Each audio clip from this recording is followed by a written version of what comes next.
ETF index mutual funds నేర్చుకుని stock మార్కెట్లో రాణించాలనుకుంటున్నారా? వెంటనే ఈ నెంబర్కి కాల్ చేయండి.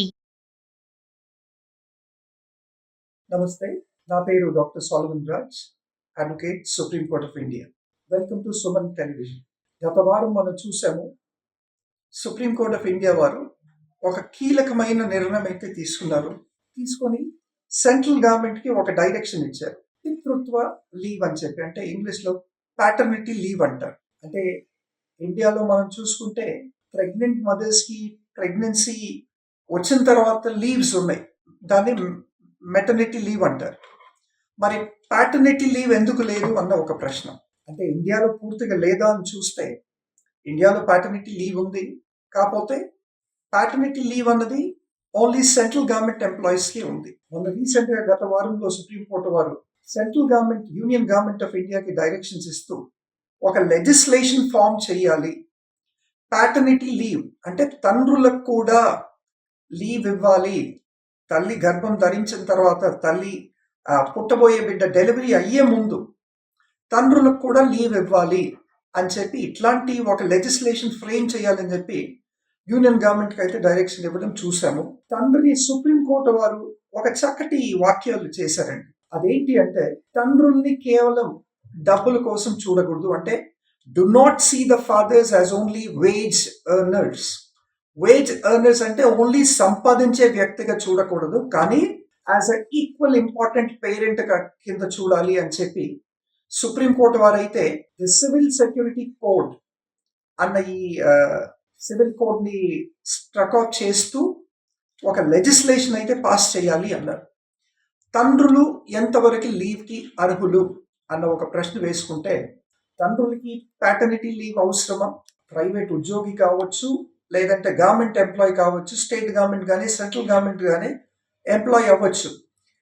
ప్రైవేట్ కానీ లేదంటే సెంట్రల్ గవర్నమెంట్, స్టేట్ గవర్నమెంట్ ఉద్యోగి అయినా వీరికి ప్యాటర్నిటీ లీవ్ ఇవ్వాలి. ఒక ఫ్రేమ్ వర్క్ అన్నది తప్పకుండా యూనియన్ గవర్నమెంట్ అయితే ఇవ్వాలి అని చెప్పి అన్నారు. మనం చూసుకున్నట్టయితే ఏ ఏ దేశాల్లో ఈ ప్యాటర్నిటీ లీవ్ ఇస్తారు, ఏ విధంగా ఇస్తారని మనం చూసుకుంటే, స్వీడన్ అన్న దేశం ప్యాటర్నిటీ లీవ్ ఇస్తుందండి.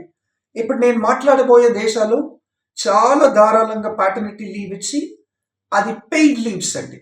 అంటే ఒక తండ్రి బిడ్డ పుడుతున్నాడు, లేదంటే అడాప్ట్ చేసుకుంటున్నారు బిడ్డనని చెప్పి లీవ్స్ తీసుకుంటే ఈ ఈ దేశాలు మాత్రం వారికి చాలా ధారాళంగా పే ఇస్తారు.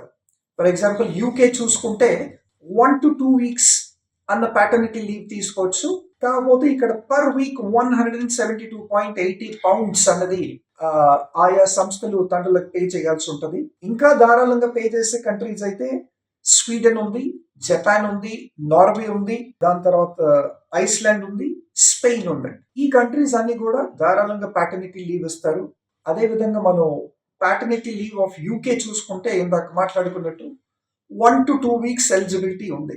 ఈ 1 to 2 weeks paternity leave paid leave.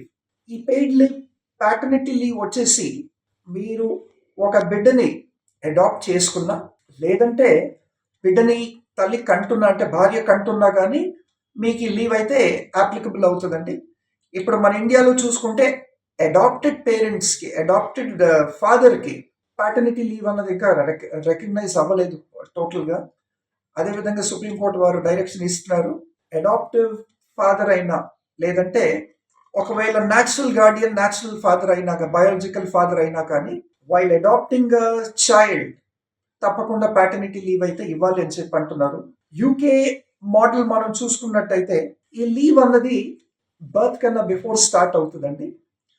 Leave అన్నది ప్యాటర్నిటీ లీవ్ ఎప్పుడు ఎండ్ అవ్వాలంటే 52 వారాలు లోపు ఎండ్ అవ్వాలి. అంటే right from conception to 52 weeks before అన్నది ఇది ఎండ్ అవ్వాలండి.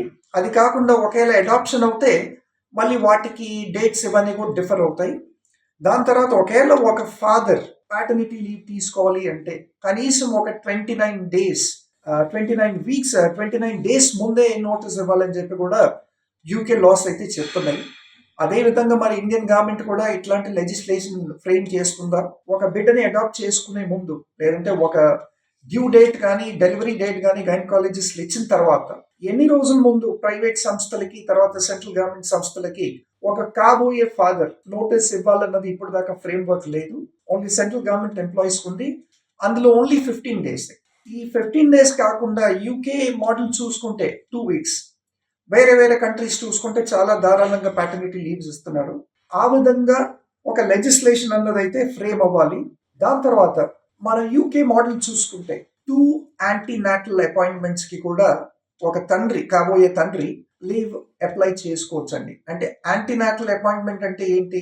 బిడ్డ శిశువు ఇంకా జన్మించక ముందరే ఒకవేళ తల్లిని హాస్పిటల్ కి తీసుకెళ్ళాలి చెకప్స్ కనుకుంటే, అటువంటి 2 కీలకమైన అపాయింట్మెంట్స్ కి తండ్రి ఆ తల్లితో పాటు తన భార్యతో పాటు డాక్టర్ దగ్గరికి విజిట్ చేయడానికి కూడా వీళ్ళు లీవ్ కి అర్హులు అని చెప్పి కూడా యూకే ప్యాటర్నిటీ లీవ్ అయితే చెప్పడం జరుగుతుందండి. వాళ్ళకి ఆల్రెడీ ఈ లీవ్స్ ఉన్నాయి. మళ్ళీ ఈ లీవ్ యాక్చువల్లీ పెయిడ్ లీవ్ కూడా. ఈ 2 antenatal అపాయింట్మెంట్స్ మనం చూసుకున్నట్టయితే హోల్ డే అయినా పెట్టుకోవచ్చు, లేదంటే ఒక 6.5 hours లీవ్ అయినా గ్రాంట్ చేసుకోవచ్చు. And this actually will be paid అని చెప్పి యూకే లాస్ అంటున్నాయండి. దాని తర్వాత దీనికి ఒక ప్రయర్ కండిషన్ ఉందండి. ఒక సంస్థలో పనిచేసేవారు ఈ ప్యాటర్నిటీ లీవ్ అప్లై చేసుకోవాలి అంటే కనీసం ఒక 12 వారాలు గతంలో కనీసం ఒక 12 వారాలు ముందుగానే ఎంప్లాయ్మెంట్ స్టార్ట్ అయి ఉండాలి.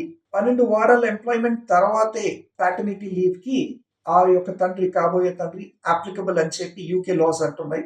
మరి అదే విధంగా కూడా ఇండియాలో కూడా ఇట్లాంటి లాస్ తీసుకొచ్చి గవర్న్ చేయాలని చెప్పి కూడా సుప్రీంకోర్టు వారు చెప్తున్నారు. ఆ మధ్యలో మనం చూసుకున్నట్టయితే మనకి ఇండియాలో మెటర్నిటీ బెనిఫిట్ లీవ్ అని ఉంటుంది. Section 5 of maternity benefit leave ఏంటి అంటే తల్లులకే, కాబోయే తల్లులకే లీవ్ ఇవ్వడం జరుగుతుంది, తండ్రులకు అన్నది లేదు. దాని తర్వాత ఈ మెటర్నిటీ బెనిఫిట్ లీవ్ ని అమెండ్ చేస్తూ సివిల్ సెక్యూరిటీ కోడ్ అని ఒక కొత్త లా వచ్చిందండి. ఆ section 60 subclause 4 of this civil social security code అన్నదాన్ని సుప్రీం కోర్ట్ ఆఫ్ ఇండియా అయితే దాన్ని స్ట్రక్ డౌన్ చేసి ఒక డైరెక్షన్ అయితే ఇవ్వడం జరిగిందండి యూనియన్ గవర్నమెంట్ కి. ఎందుకు తండ్రుల్ని మనం యాక్చువల్లీ కన్సిడర్ చేయాలని చెప్పి సుప్రీంకోర్టు అన్నది అంటే, వాళ్ళని కేవలం ఒక వేజ్ ఎర్నర్స్ గా చూడకూడదు ఒకటి. రెండోది వర్క్ ప్లేస్ ఇంక్లూజన్ చూడాలి. అంటే ఒక పర్టికులర్ వర్క్ ప్లేస్ లో it's not just the mothers but also the fathers, and fathers play a very pivotal and important role in child birth అని చెప్పి ఆ రికగ్నిషన్ రావాలి. సాధారణంగా మనం చూసుకుంటే ఇండియాలో ఫాదర్స్ కి ఎక్కువ రికగ్నిషన్ లేదు when it comes to birth, when it comes to child birth.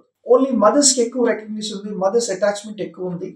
దానివల్ల ఫాదర్ అన్నవాడు ఫాదర్హుడ్ అన్నది కోల్పోతున్నాడు. కాబట్టి అట్లాంటి చక్కటి క్షణాలు ఫాదర్స్ కూడా ఇవ్వాలి, మదర్స్ కి కాకుండా సుప్రీంకోర్టు వారు అభిప్రాయించి వారు మాత్రం ఇది చెప్పడం జరిగిందండి.